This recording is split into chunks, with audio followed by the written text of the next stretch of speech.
You're listening to the Spark Radio Network, Internet radio like you've never heard before. Innovation, creativity, and imagination are all said to begin with a spark. So fasten your seatbelt and take the ride of your life and listen for the spark. You are listening to KLRN Radio, where liberty and reason still reign. Most writers and radio show hosts know that to connect with your fans, you need to do more than just write books or record the latest podcasts. There are many different elements that go into forming an online platform, but there are also many hidden traps. To make matters worse, solid advice on how to survive the muddy waters is scarce. In the book Hidden Traps, I talk about some of the important issues of working with an online platform, highlighting traps that could put your physical or internet security at risk or be harmful to your reputation. Are your social media posts just links with a few disjointed words, making you look like someone who can't complete a sentence? Did your new website cost you more than you anticipated? Are you leaking your personal contact details across the web without even knowing it? Then you need Hidden Traps. Hidden Traps is now available in paperback and ebook from a variety of retailers, including Amazon, Barnes & Noble, and Kobo. Visit blackwolfpublications.com for more details.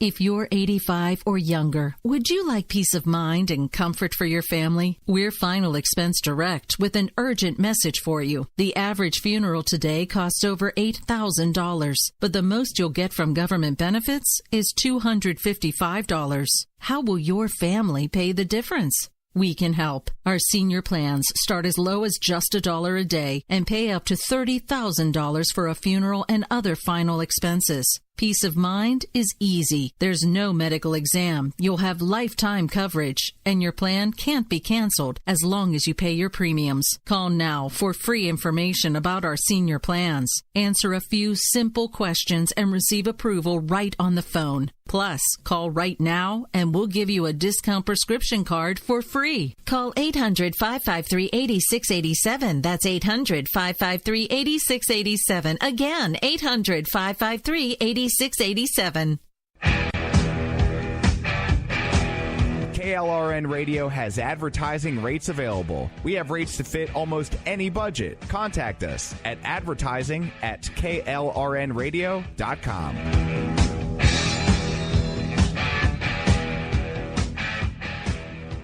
Attention business owners and independent contractors. This is a money-saving message from Tax Mediation Services. If your business owes $20,000 or more in taxes, we can help you today, right now. Listen, dealing with the IRS is no picnic. It's an intimidating and extremely stressful process, and you don't want to go it alone. Our attorneys know every law, every tax break, and every possible opportunity to help you resolve and reduce your tax debt. And if you owe more than $20,000, you may be at the top of their hit list. So don't take your tax debt lightly, because it will not go away on its own. The IRS can seize your bank accounts, your home, and even shut down your business. Call our tax experts today at 1-800-783-0810 and let us deal with the IRS while you focus on your business. That's 1-800-783-0810. Again, that's 800-783-0810. My son was in the Army back during Desert Storm, but even then he wanted an MBA. He looked at a dozen schools, but only one offered the online education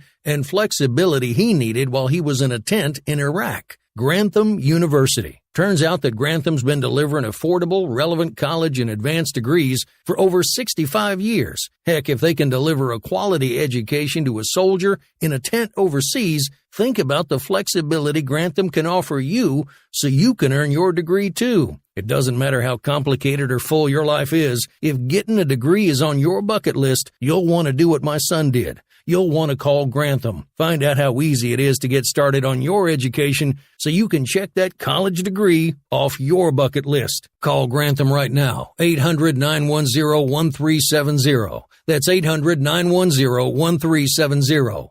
Flexible, affordable, relevant. Call 800-910-1370. Sometimes writers feel lost, unsure why a passage may not be working. It takes another set of eyes to help us nurture our writing into full maturity. At Black Wolf Editorial Services, we strive to enable writers to develop and grow, offering manuscript critiques and line edits through a mentoring editorial style. We also offer assistance on generating a writer's bio for your websites. Black Wolf Editorial Services, nurturing your writing into maturity. For a full list of services, visit blackwolfeditorial.com. You're listening to the Spark Radio Network, internet radio like you've never heard before. Innovation, creativity, and imagination are all said to begin with a spark. So fasten your seatbelt and take the ride of your life and listen for the spark.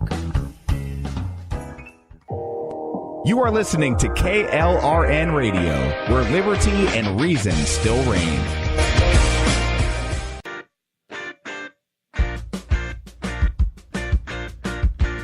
My name is Jessie, and I'm proud of the life I have, surrounded by military and aware just how big the world really is. I have a unique perspective on life and the world around us. If you're willing to listen, I'll tell you how I see it, and I won't pull any punches.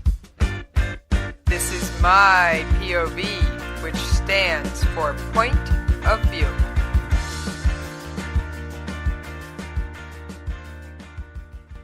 Alright, it's Jessie! How y'all doing out there today? Yes, I miss you when we're not talking.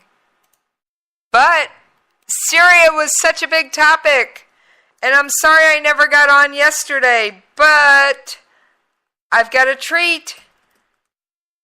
Someone who hasn't been able to join us for a long time finally found some free time. Justin, how you doing, my friend? I'm doing pretty well. Thanks for having me back on. It has been a while. Oh, you've been missed. I've received at least a few emails going, when are you coming back? So... Well, I'm excited to be back on. Happy to have you. I mean, I know there's a dozen topics we could start off with, but the big one is Syria. So I guess by logic we should start there. I think that makes sense. It's certainly the biggest news story in the world right now. Most definitely, most definitely. I mean, okay, I know very few people who haven't seen the video and pictures of the chemical weapons attack in Syria.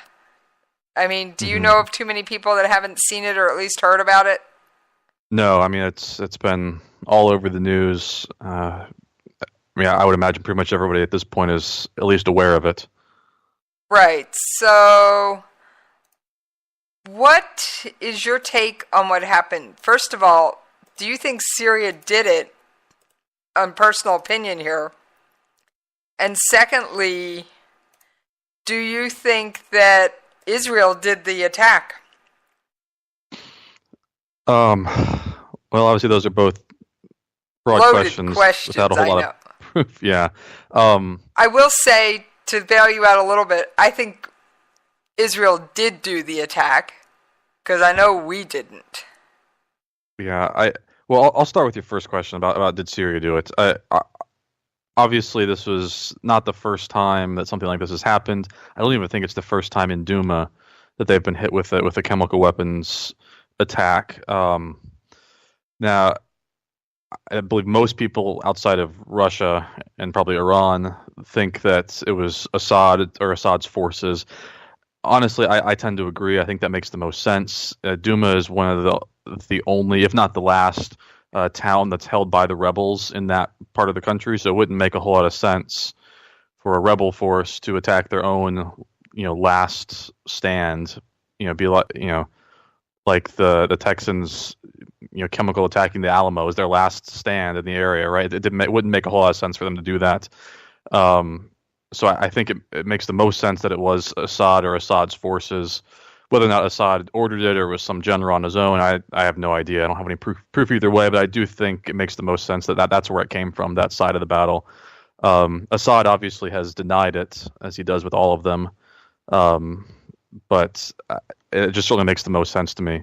Now, as you mentioned, there was a response, an attack that initially, I think all fingers kind of pointed to the U.S., I imagine because the U.S. has launched a missile attack before over the last chemical weapons attack that was in Syria.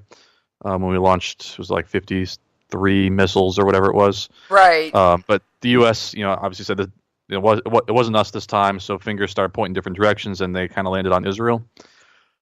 This is one where I'm admittedly a little bit ignorant on this. I don't know enough to say either way. I think it would certainly make sense if Israel did, but I think it would also be a pretty big deal if in fact Israel is launching missiles like that into that region. It would be a massive deal for the region to get Israel interfering in essentially an Arab civil war. Obviously, it's spilled beyond the civil borders, but you know what I mean. I think it makes sense, but I don't know enough to say if I definitely believe it or not. Well, I was watching part of the UN Security Council yesterday, and by the way, Russia did block the U.S. resolution today that was presented to basically reinstate the JIM, the Joint Investigative Mechanism. But right, I saw that the Security Council, they vetoed it just this afternoon, I believe. Yes, it was this afternoon. I don't have any audio from today, but I have this gem from yesterday by Syria, and this was the most humorous audio I could find from the Security Council. And I don't normally label Security Council audio as humorous, but this is 40 seconds of what are you thinking, Syria? Now, the voice is of a translator, but the words are of the Syrian representative to the United Nations. All right, well, let's listen to it. Today we directly accuse Washington, Paris, London, Riyadh, Al-Doha and Ankara of providing ISIS, Al-Nusra Front, Jais al-Islam, Failaq al-Rahman and dozens of affiliated terrorist groups with toxic chemical substances to be used against Syrian civilians. We accuse them of starting those massacres, of fabricating evidence to falsely blame the Syrian government of the use of toxic chemical substances to prepare the ground for an aggression against my country, just as the United States and the United Kingdom did in Iraq in 2003.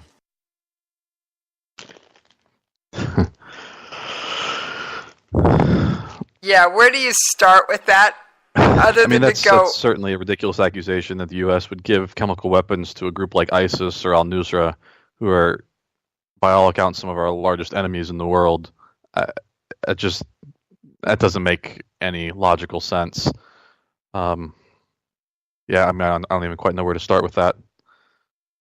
I don't either, other than to go, have you lost your mind? Yeah, I guess they have to say something, and they're not willing to admit it was themselves, so they went with the best they could come up with. But that's, I can't imagine they have any evidence whatsoever that they could even manufacture that would make it look like that's what happened. They're grasping at straws. Grasping straws? I'd say thin air. I wouldn't even give them straws on this one, Justin. That's probably fair. I'm sorry. They are just blowing smoke out of their 6 o'clock. I don't know what else to say about that particular audio clip. It was definitely the most egregious I found. Now, there is one question that definitely needs to be answered, and Secretary Mattis said it best. Is the U.S. capable of striking Assad's chemical weapons facilities? Now, the first thing we have to look at is why are chemical weapons still being used at all when Russia was the framework guarantor of removing all the chemical weapons. And so working with our allies and partners from NATO to Qatar and elsewhere, we are going to address this issue. And Russia was the framework guarantor to make sure that all the chemical weapons were out of Syria. Mm-hmm. And I think his point is extremely valid. Oh, I would totally agree. Yeah, I think so. I mean, at this point, you have to wonder is Russia turning a blind eye, or are they complicit?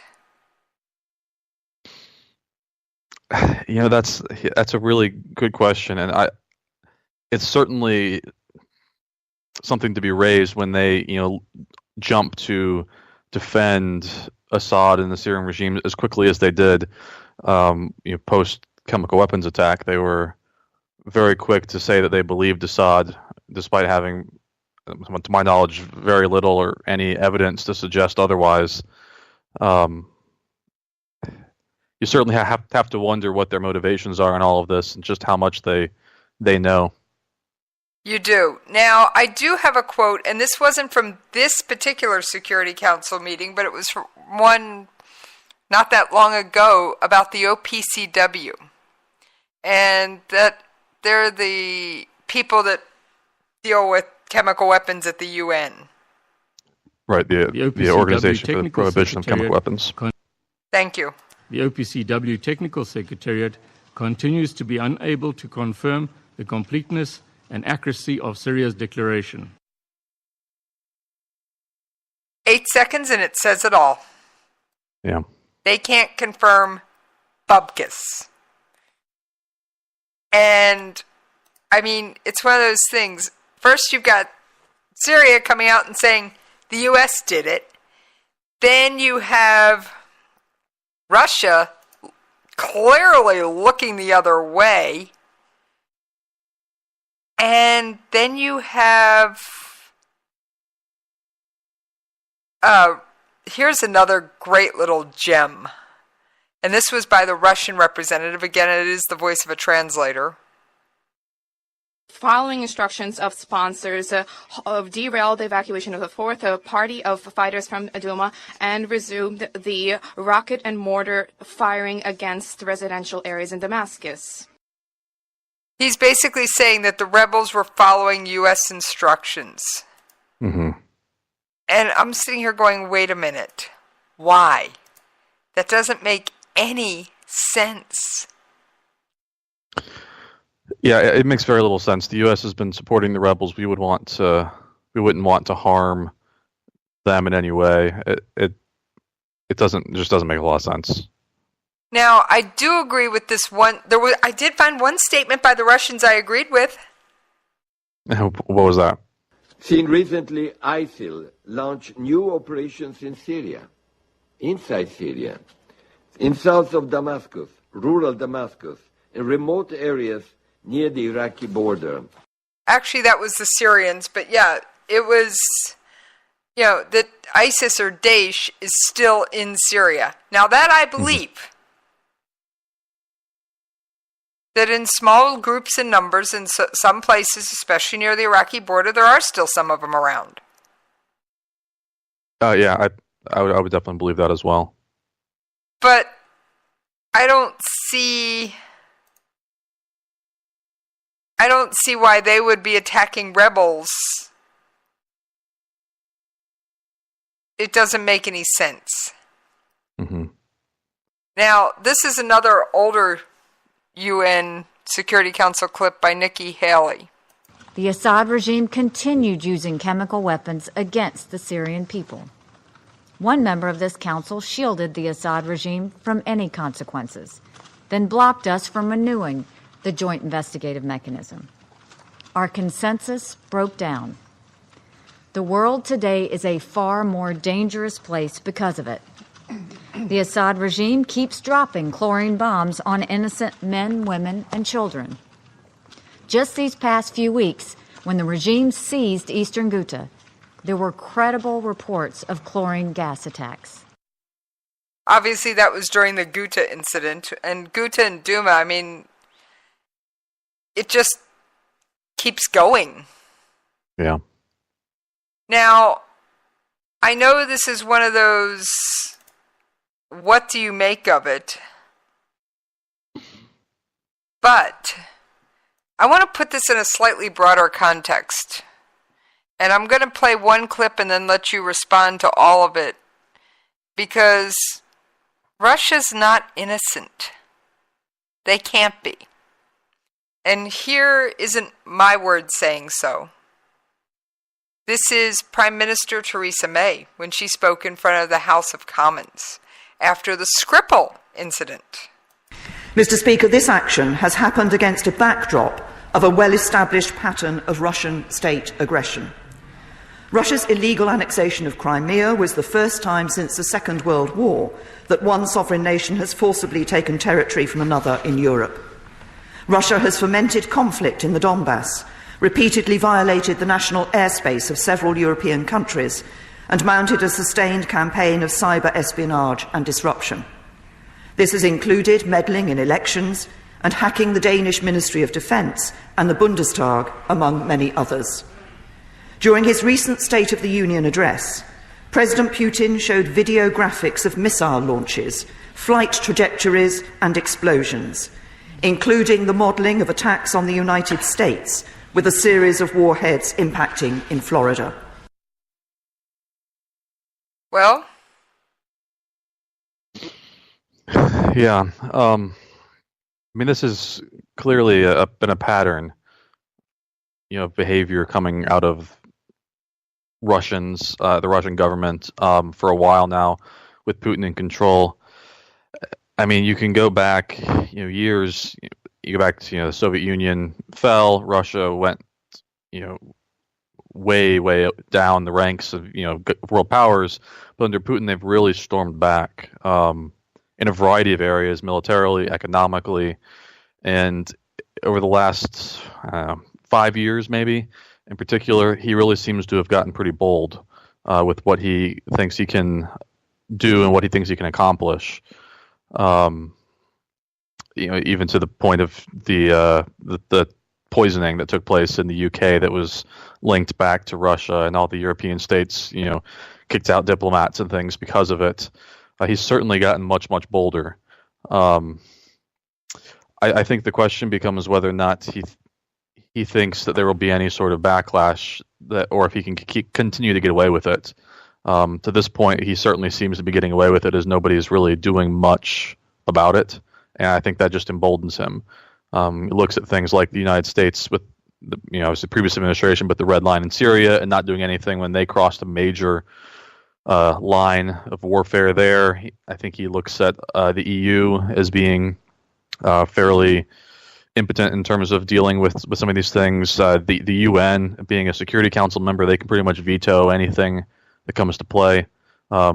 Actually, with the UN, too, if you go back during the Cold War, the UN was pretty much left on the sidelines because every resolution that ever came up during the Cold War was either vetoed by the U.S. or the Russians, or I guess the Soviets at the time. And that's, I think, something that he can look at and say, well, the UN's not going to be able to do anything about this either. So it's going to have to be individual countries that are willing to stand up to him. And at this point, there really haven't been any. Right. I mean, who's willing to stand up to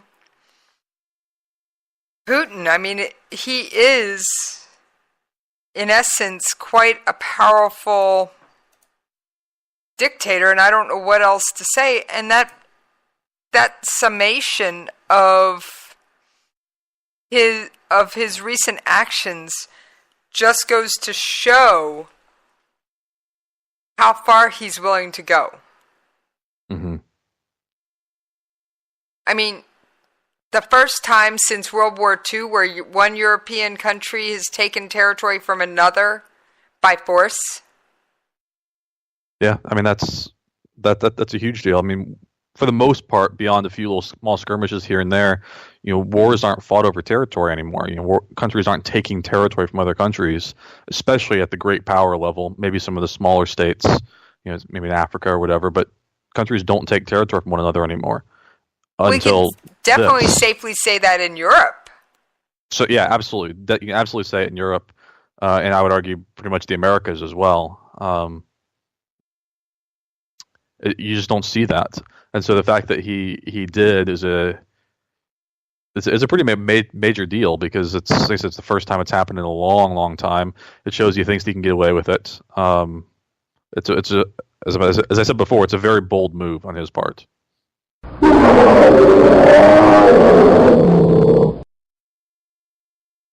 Good old Russian bear roaring back to life. I don't know what else to say about it. Yeah.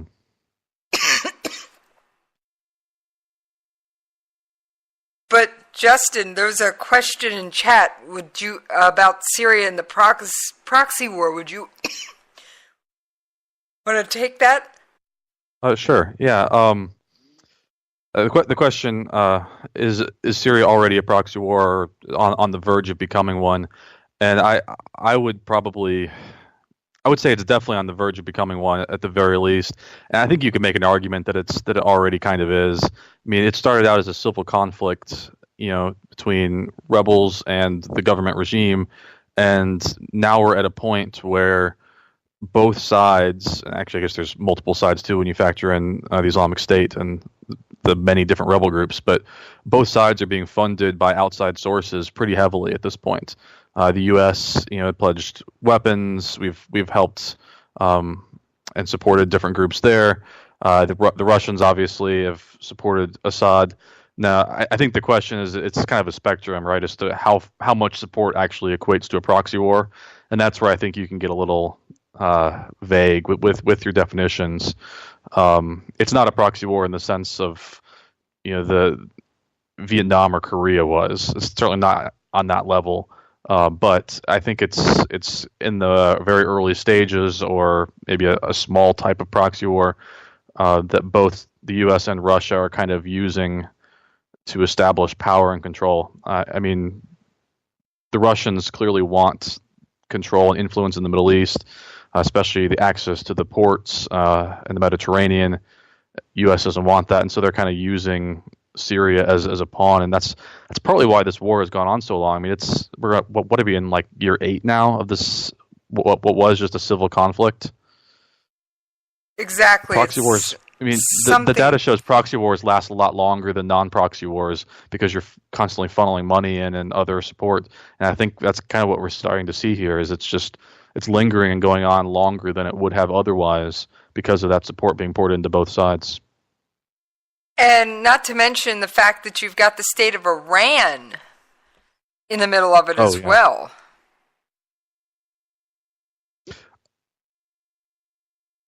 And that's another... Yeah. Now, I do think that it's not a proxy war in the sense of the war wasn't instigated by outside powers. A true proxy war, most of the time you see it as instigated by a major power outside that just try not to become personally involved, but helps kind of start it. I think this is more of a conflict that was already existing that foreign powers are taking advantage of or manipulating, but it wasn't necessarily instigated in that sense by the U.S. or by Russia or any outside forces. It was purely domestic initially.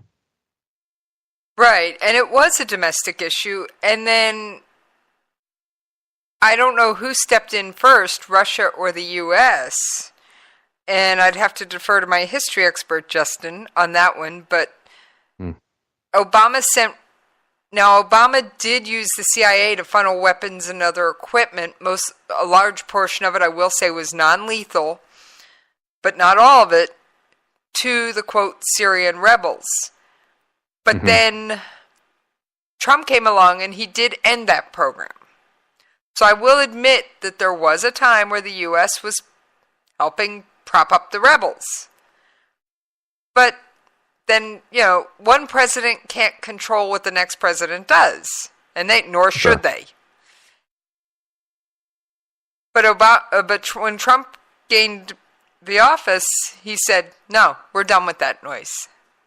Mm-hmm. The other interesting thing that's going on here too is we're talking about in the context of like Russian-American proxy war, but there's a lot of other things that are going on in the Saudi conflict that you could also consider proxy or symbolic of larger issues. I mean, between, say, the Iranians and the Saudis that are engaged in different parts of the region, even in Syria, the Qataris and the Saudis are kind of on opposite sides at different points. You could even make an argument that it's less state-based and ideological with the clashes of all the different Islamic identities that are taking place there on different sides. And so I think this war, whether you use the phrase proxy war or not, is symbolic of a lot of other larger issues taking place in that region, including a lot of different countries and ideas. I wholeheartedly agree, and I hate to say it, but World War III, I just keep getting this 1930s Germany feeling.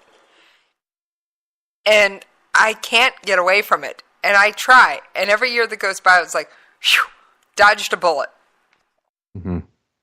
And then, next thing I know, there's another one. And then it's like, oh no, is this going to be the straw that breaks the camel's back? Yeah, it certainly seems to be a bit of a powder keg there, especially in the Middle East as a region. It would not take a whole lot for it to spill over and turn into a Sunni-Shia war or a conflict, even within the Wahhabis. I don't know how much you've talked on your show about the Wahhabi regime, but I mean, the Islamic State, al-Nusra, and the Saudis are all different forms of Wahhabism. Even the Qataris are considered Wahhabi, and so there's a lot of internal conflict going on there as to what Wahhabi is. It's kind of the war between the moderate, progressive Islam and then the extremist terrorist groups that are both consider themselves Wahhabi.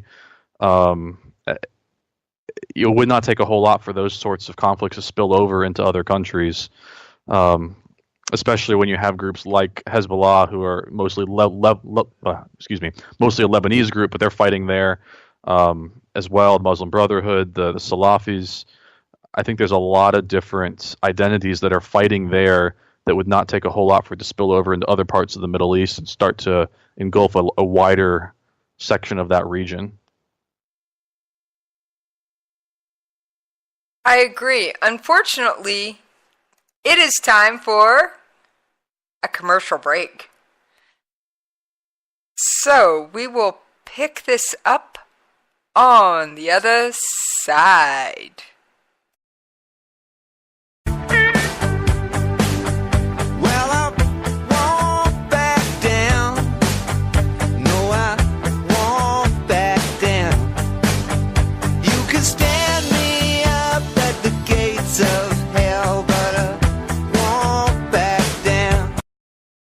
My son was in the Army back during Desert Storm, but even then he wanted an MBA. He looked at a dozen schools, but only one offered the online education and flexibility he needed while he was in a tent in Iraq, Grantham University. Turns out that Grantham's been delivering affordable, relevant college and advanced degrees for over 65 years. Heck, if they can deliver a quality education to a soldier in a tent overseas, think about the flexibility Grantham can offer you so you can earn your degree too. It doesn't matter how complicated or full your life is. If getting a degree is on your bucket list, you'll want to do what my son did. You'll want to call Grantham. Find out how easy it is to get started on your education so you can check that college degree off your bucket list. Call Grantham right now. 800-910-1370. That's 800-910-1370. Flexible, affordable, relevant. Call 800-910-1370.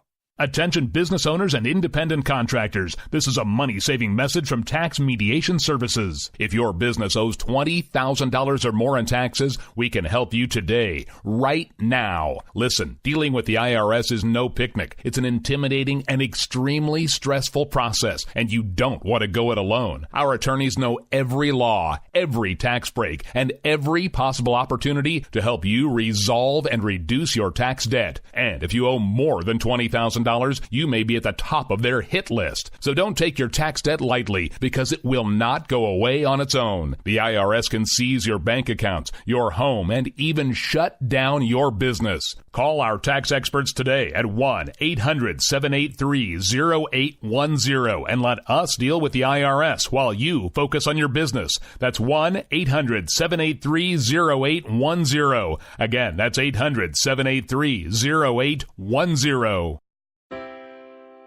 Most writers and radio show hosts know that to connect with your fans, you need to do more than just write books or record the latest podcasts. There are many different elements that go into forming an online platform, but there are also many hidden traps. To make matters worse, solid advice on how to survive the muddy waters is scarce. In the book Hidden Traps, I talk about some of the important issues of working with an online platform, highlighting traps that could put your physical or internet security at risk, or be harmful to your reputation? Are your social media posts just links with a few disjointed words, making you look like someone who can't complete a sentence? Did your new website cost you more than you anticipated? Are you leaking your personal contact details across the web without even knowing it? Then you need Hidden Traps. Hidden Traps is now available in paperback and ebook from a variety of retailers, including Amazon, Barnes & Noble, and Kobo. Visit blackwolfpublications.com for more details.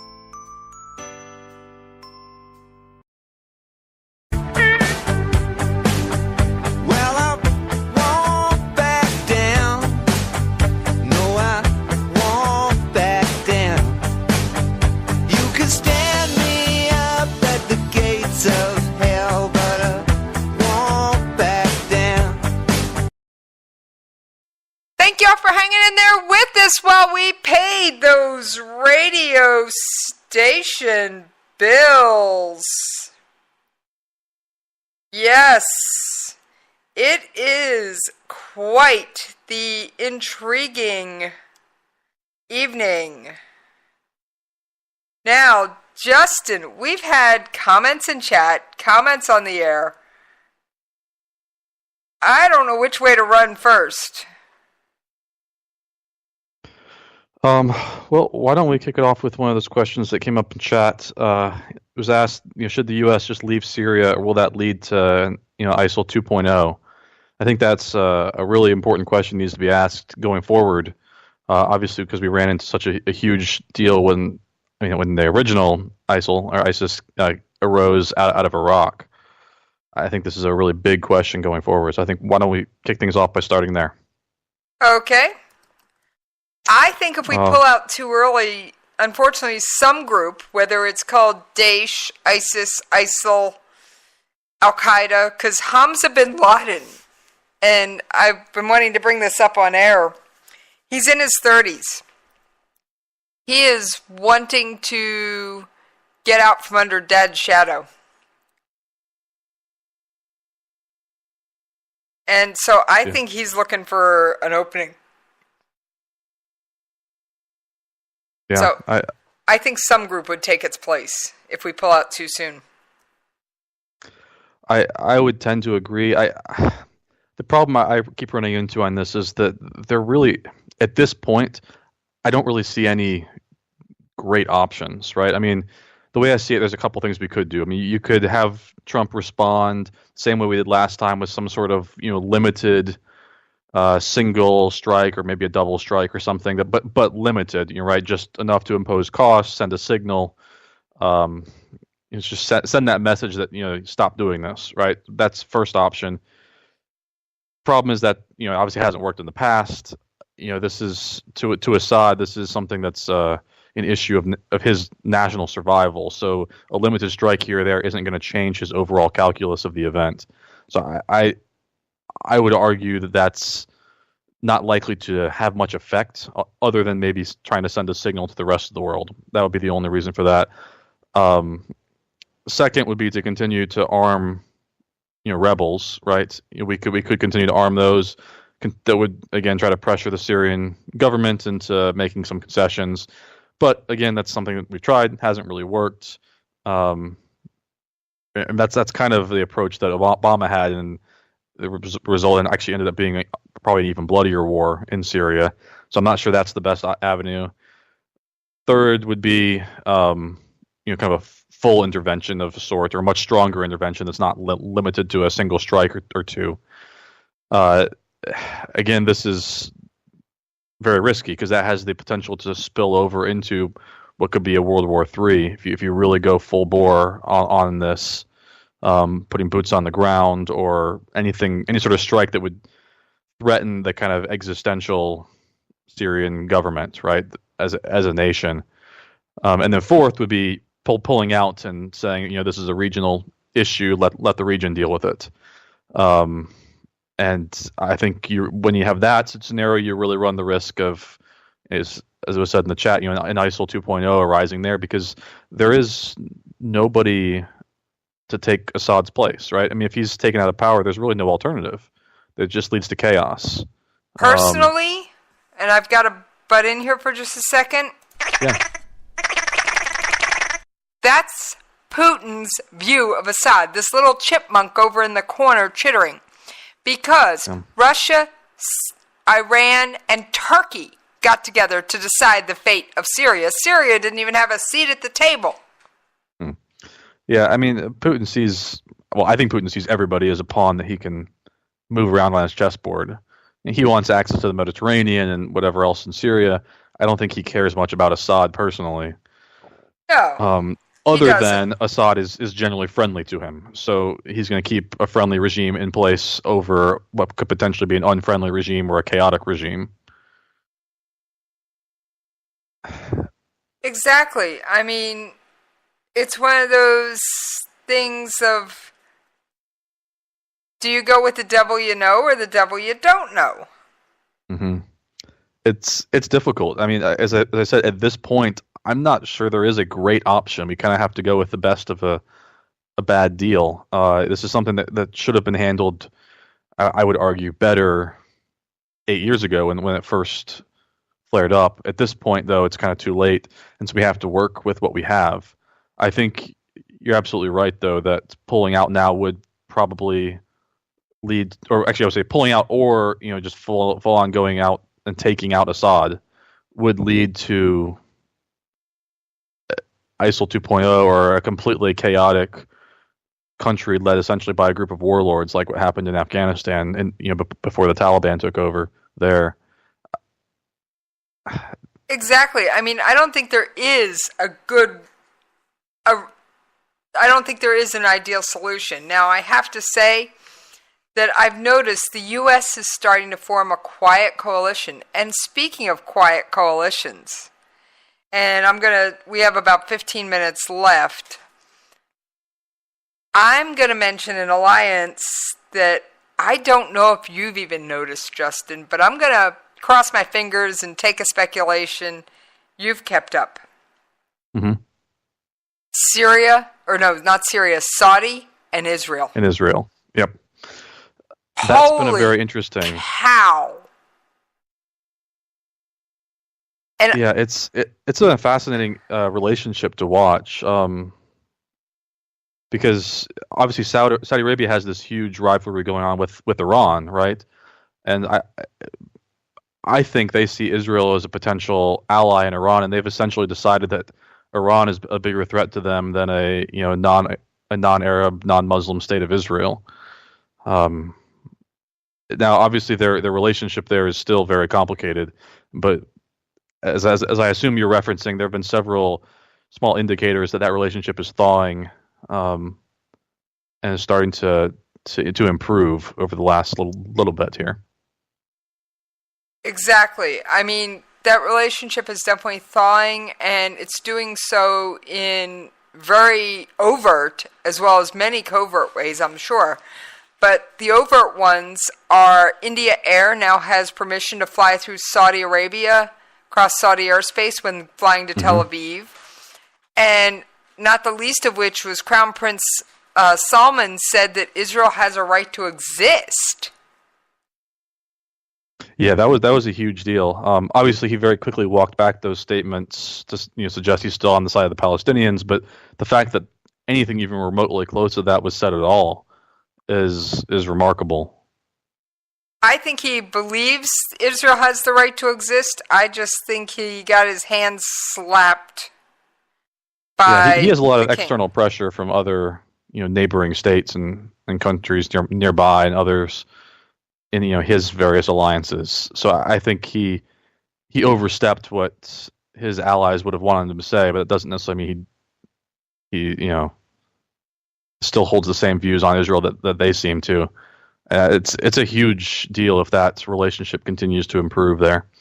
And someone in chat rightfully said that they're probably working off the theory, at least I think they're referring to Saudi and Israel, is the enemy of my enemy is my friend.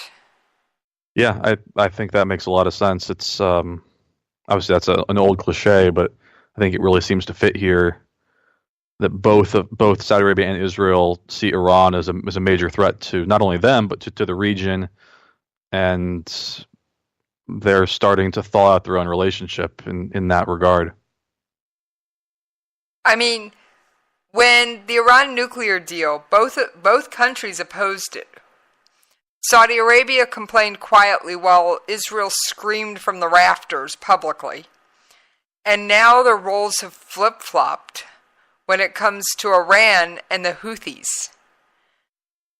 Israel's mumbling quietly while Saudi, who's taking incoming missiles supplied by Iran, as proven by Nikki Haley. In fact, I could probably find an audio clip on that, but I'm not going to take the time to well, I'll see if I've got the time to do it, but it's one of those things of all of a sudden you've got the Houthis launching missiles into Riyadh. And it's been proven that those were missiles supplied by, at least in my mind, proven that those were missiles supplied by Iran.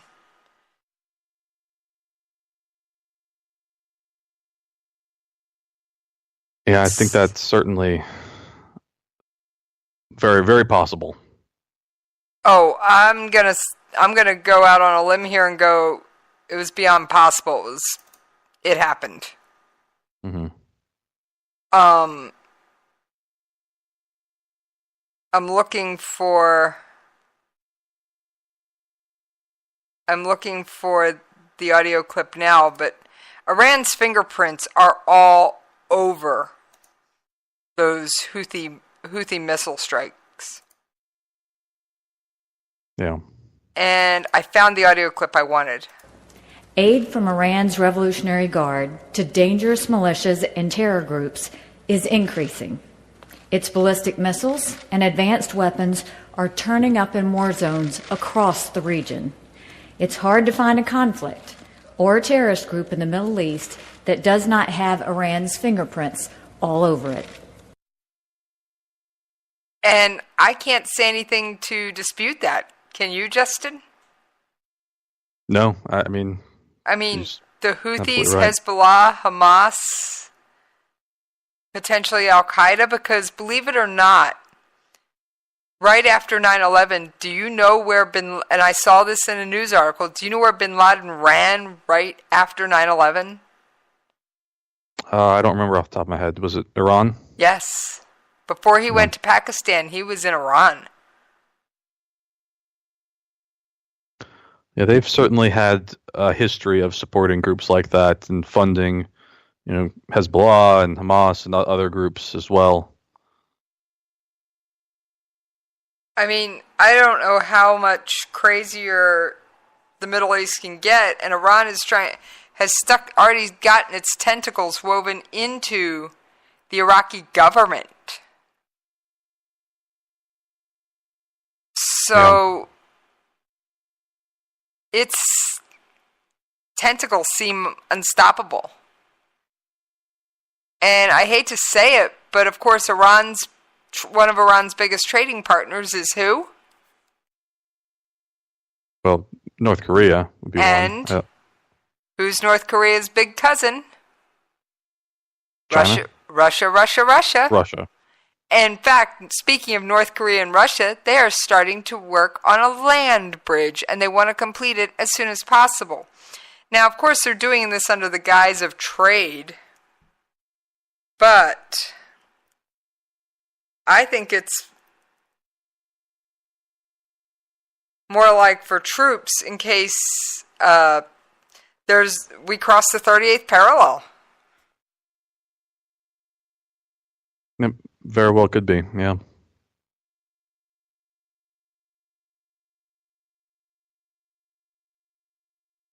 I don't see, they already have a rail line. These countries only have an 11-mile border. And I don't see why they're insistent on 2 connections. In fact, the comment was just put in chat, it's troops, not trade, or they'd wait. So if it wasn't under the pretense of sending troops into North Korea to back them up in case things go haywire, why aren't they waiting until the sanctions are lifted? Unless they're going to also help North Korea evade sanctions. Yeah, and that is a very plausible theory as well. And then, did you hear about North Korea's latest nuclear provocation that didn't get a lot of news? I think I might have seen a headline, but I didn't read a whole lot about it. Another nuclear reactor came online? Yeah, okay, yeah, I know what you're talking about. Which is interesting because it comes right on the heels of them suggesting that they're willing to talk about denuclearization. Exactly. I'm sorry. Those two, the fact that the nuclear reactor came online right around the same time as Kim Jong-un went to see Xi Jinping and said, yes, we'll denuclearize. That to me says, yeah, not. Yeah, and now Russia's foreign minister is supposedly visiting North Korea shortly as well. Right, and I just don't see how this ends in denuclearization, do you? I personally think they're up to their old tricks of talks to stall.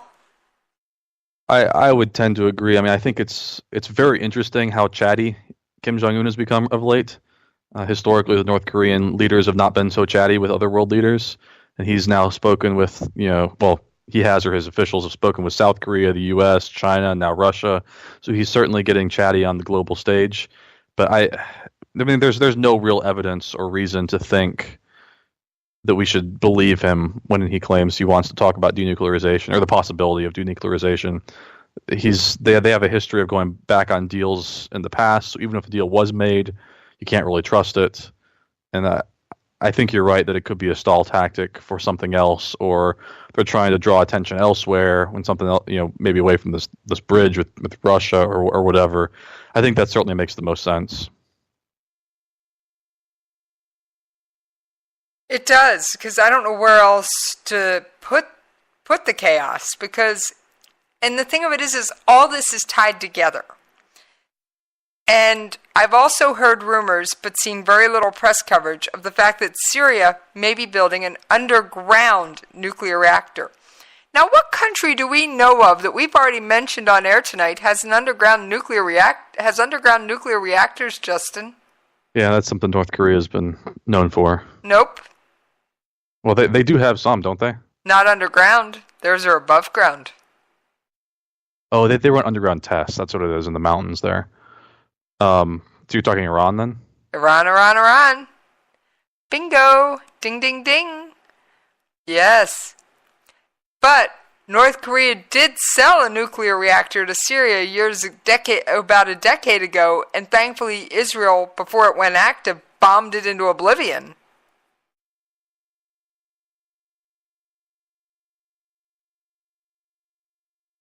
It's one of those preemptive strikes, yeah.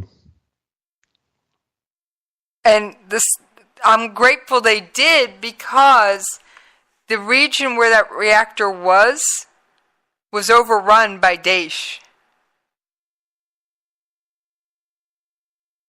And that would have been terrifying. Yeah, it really would have. So, I don't have any special insight, and I know you don't either, Justin, but I see a coalition forming to go give Syria a serious wake-up call. We're not just going to limit the U.S. and our allies, we're not just going to limit the attacks to an air base. Because the UK's on board, France is on board, basically start looking at NATO. Other than Turkey. Because, Turkey's on Syria's side. And I keep looking at Turkey going, why are you even in NATO? But that's a whole other kettle of creatures. Mm-hmm. I honestly think Turkey's in NATO simply for the airbase we have. That was a condition for us keeping it. I don't know enough about that to know for sure, but that would make sense, yeah.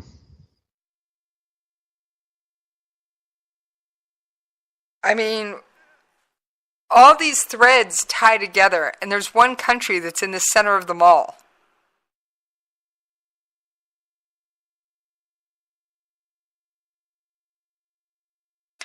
And I hate to say it, but it's another country we don't want to go to war with. Yeah.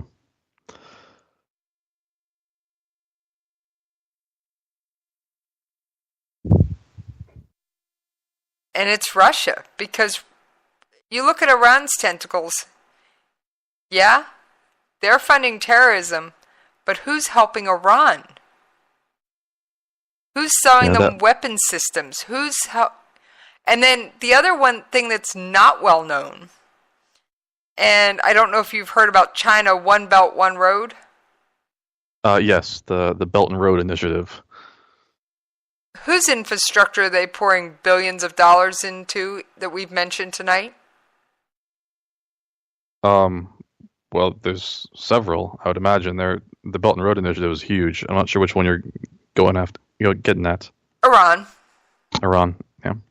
Now, they may build those ports for their own uses, but they won't be restricted to their uses.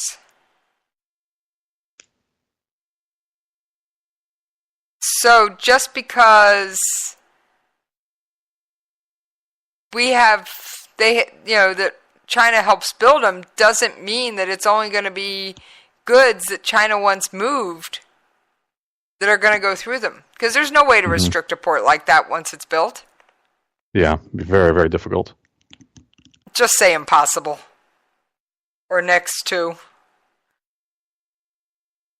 And it would take massive manpower and firepower for them to restrict it. Something I'm not sure they'd be willing to do. Now, the other interesting fly in this ointment, Japan is reconstituting their Marines. And I know we're on the edge of out of time, but they are bringing back Marines. And do you know why they're doing so? No, I actually hadn't heard that. They're doing so because they claim some of the islands that China claims in the South China Sea. Now, of course, South China says everything in the South China Sea is theirs. Yeah. But yet Japan is reconstituting a group of Marines, and they did this with U.S. assistance to take back islands by force if need be. And they're looking at uninhabited islands in the South China Sea. Now, I want to sum this up real quick. The South China Sea is a battle for resources, nothing else. The South China Sea... I would also argue it's a battle for trade as well, because so much trade goes through there, but yes. Resources being they waterways, fish, oil, whatever. But it's a battle over resources. Now, I was going to do taps tonight, but I'm almost out of time, and I want to do social media contact information, so we will honor the fallen from the helicopter training accident tomorrow night. You have my word. I will not put it off a second night, and I've never put one off before, but I am this one time. Please forgive me. Justin, why don't you tell everybody where they can hang out with you when you're not on the air hanging out with me? And we got to get you back here more often. I've missed you, buddy. Yeah, it's been a while since last time I was on. There's two great ways you can reach me. I'm on Twitter. My handle is Justin R_Kinney. It's Kinney. You can definitely reach me there if you want to chat or say anything. You can also find me on Facebook. I have a Facebook page that's J. Robert Kinney. That's my fiction author name for when I write books. But you can reach me either place. Happy to chat. Well, for those of you looking to keep up with me when I'm not on air, you can follow me on Twitter at Radio Host Jesse. You can email me at the station at Jesse's POV at KLRNRadio.com. And I will see you folks next time. And Justin, good to have you back, buddy. Good to have you back. I've missed you. See you tomorrow night, folks.